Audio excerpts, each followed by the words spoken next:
todo dia é dia da mãe. Todos os dias. Não adianta maltratar. O ano inteiro. No dia das mães, leva para o restaurante. É aquela festa, não é? Depois da festinha já começam os problemas. Então não adiantou nada. Tudo é estragado com aquele ato. Olha só, Dia das Mães, parágrafo 31. A mãe é tão formidável. Você sabe, a primeira que o recebe nesta vida é sua mãe. Ninguém pode tocá-lo, e esse toque começa logo na gestação.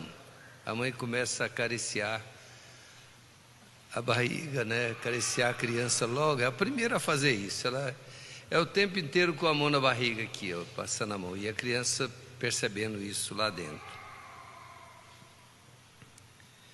Porque você é concebido e ela carrega você sob o coração dela. E ela é a primeira a conhecê-lo e a primeira nesta vida, a segurá-lo. Então você, quando você nasce, ela é uma das primeiras mãos que tocam, que enxugam as lágrimas de seus olhos. Ela é a primeira a afagá-lo e a amá-lo e a falar suavemente com você nesta vida. É sua mãe. E agora eu penso que ela não existe honra suficiente que poderemos dar a uma mãe. A mãe é a primeira com a criança e é uma grande responsabilidade sua o que aquele filho será. Será baseado sobre o modo que aquela mãe inicia aquela criança no caminho que deve trilhar. Às vezes você tem muitas coisas contra sua mãe, mas e a parte espiritual? Às vezes na natural ela não deu conta de ser o que ela deveria ser, retribuir aquilo que deveria, mas e na parte espiritual? Às vezes tem mães, você vai encontrar mães de toda espécie por aí, mas a parte que é eterna elas não fazem, né? É isso. A mãe tem a responsabilidade de Deus para colocar aquela criança no caminho certo. E eu penso que esta é a razão que as mães têm um jeitinho especial. E você sabe que um homem como Moisés, se eu pudesse atribuir qualquer coisa a seu caráter, isto foi porque ele tinha uma mãe enviada por Deus.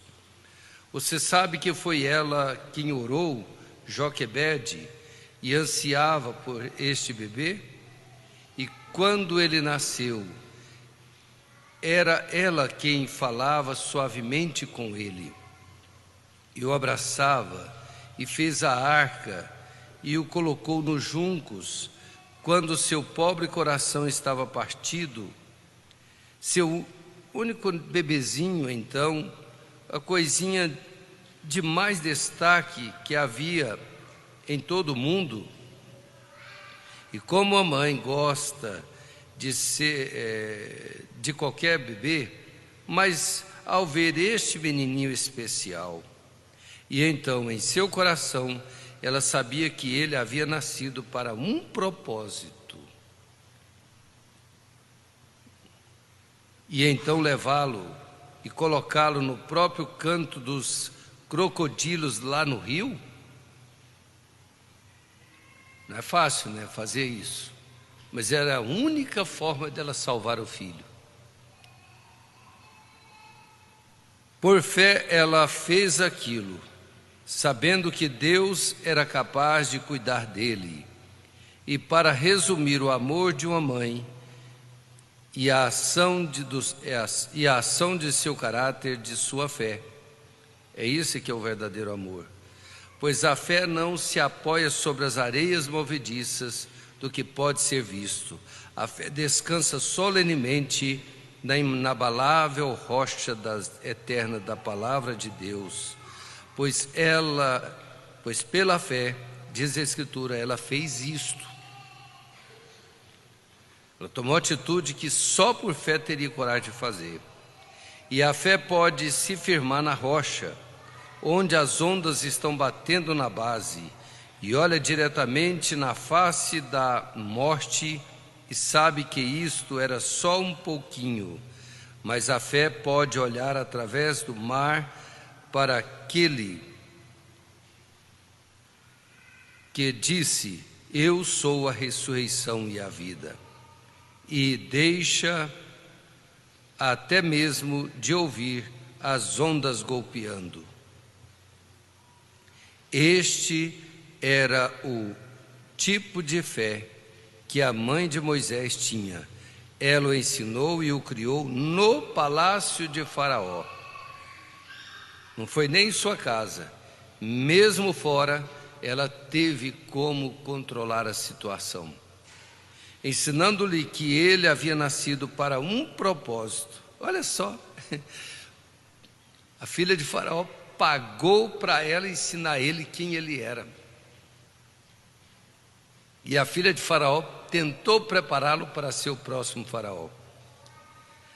Mas Joquebede preparou ele para ser o libertador. É isso que a palavra faz.